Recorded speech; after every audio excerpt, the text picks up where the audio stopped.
तो नेक्स्ट इसमें जो आ रहा है वो है जी cost of living in groups. अगर ग्रुप में रहते हैं तो बेनिफिट्स के साथ साथ और इनको फिर क्या उसकी कॉस्ट पे करनी पड़ती है। तो ज़ाहिर बात है ग्रुप में जो सबसे बड़ा फैक्टर है वो कंपटीशन ही है। तो कंपटीशन सेकंड लाइन पे देखें कि that live in a group often compete for each other for mating for nesting for fooding feeding sites. तो ये 3-4 ऐसे पॉइंट्स हैं जिसके लिए उनको आपस में कंपटीशन करना पड़ता है, ठीक है ना। तो ये इसकी एग्जांपल आपने पढ़ी हुई है बहुत ज़्यादा पीछे, कंपटीशन की हमने एग्जांपल काफ़ी पूरा चैप्टर हमने डिस्कस करके आए हैं। ये आपने खुद वहाँ से कंपटीशन की एग्जांपल कर लेनी है। आगे जो दूसरी इसमें दूसरा पॉइंट आ रहा है वो है जी ये इंक्रीज़ रिस्क ऑफ डिजीज़ और पैरासाइट्स।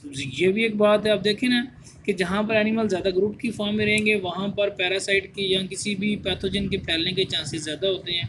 कोई एक अगर इफ़ेक्टिव है तो पूरा नेस्ट जो है वो पूरी कॉलोनी जो है वो इफ़ेक्ट हो जाती है। तो इसमें वो एग्जांपल हमें देता है, वो कहता है कि जनाब ऐसा एनिमल्स में देखें ना potential risk of social living is increase exposure to disease and parasites.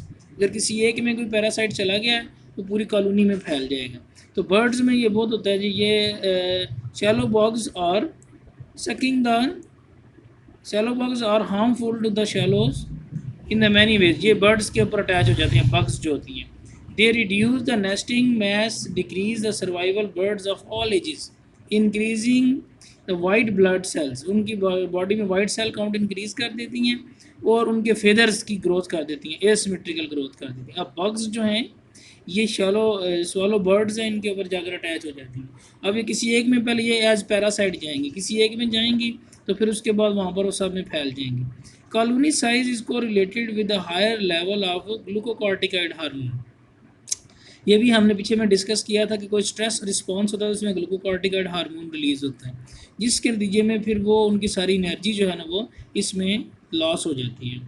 ठीक हो गया। तो ये एक एग्जांपल आपने दे दी। इसके अलावा आपने देखा है कि कुछ ऐसे, हाँ, ग्रुप का एक और फ़ायदा भी है, इसको एलो ग्रूमिंग कह रहा है। ये भी हमने पीछे एक एग्जांपल डिस्कस की थी कि मंकीज़ का ग्रुप होता है कि जब उनकी बॉडी के ऊपर कोई पैरासाइट अटैच हो जाते हैं तो वो एक्टो पैरासाइट अटैच हो जाती हैं तो वो उसको खुद रिमूव कर देती हैं। जिस तरह पहले टिपिकली क्या होता था कि जो सारे में लाइसिस होती थी, जुएँ जो हैं, वो एक औरत दूसरी औरत के पास बैठ के अपनी लाइसिस को निकलवाती थी, ठीक है ना, वो उसको भी एलो ग्रूमिंग कहते हैं। तो इसी तरह से अब इसके अलावा ये सोशल इंसेक्ट्स वगैरह आप देखें, हनी बी, आंट्स, टर्माइट्स, इनमें क्या होता है चूँकि ये अपने हाइव को क्लीन करते रहते हैं, कोई पैरासाइट अगर आ जाए उसको निकाल देती हैं, या इवन इनका कोई अपना अगर कोई ख़राब हो जाए, कोई सॉरी किसी को अगर डिजीज़ हो जाए किसी एक इंडिविजुअल का तो उसको भी कॉलोनी से ये बाहर निकाल देते हैं, ठीक है ना। तो leaf cutting ants are so effective in defending against a fatal fungal disease and antibiotic secretion that group living confirm not benefits in resisting the diseases। तो ये फिर क्या करते हैं ये, यानी आंट्स वगैरह एंटीबायोटिक सेक्रेशन वगैरह भी देते रहते हैं जिसकी वजह से वो उसके जो कोई पैरासाइट है उसको वो ख़त्म कर देते हैं। ठीक हो गया। उसके बाद तीसरा है जी ये इंटरफेरेंस विद रिप्रोडक्शन। ये भी हमने पीछे काफ़ी एग्जांपल डिस्कस किए हैं कि वो रिप्रोडक्शन में काफ़ी इंटरफेयर करते हैं।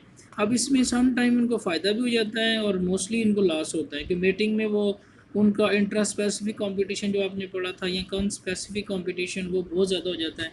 इसमें जो आपके लिए एक नया वर्ड इसमें है वो है एलो नर्सिंग। एलो ग्रूमिंग के बाद एलो नर्सिंग। एलो नर्सिंग उन बर्ड्स की स्पीशीज़ में होती है जो कि बहुत ज़्यादा ग्रुप की फॉर्म में ना वो कॉलोनी की फॉर्म में रहते हैं। Allonursing is common in animals that share the roosts and reproduce commonly where all the female reproduce in a small space. जगह कम होती है, सारी फीमेल इकट्ठी होती हैं।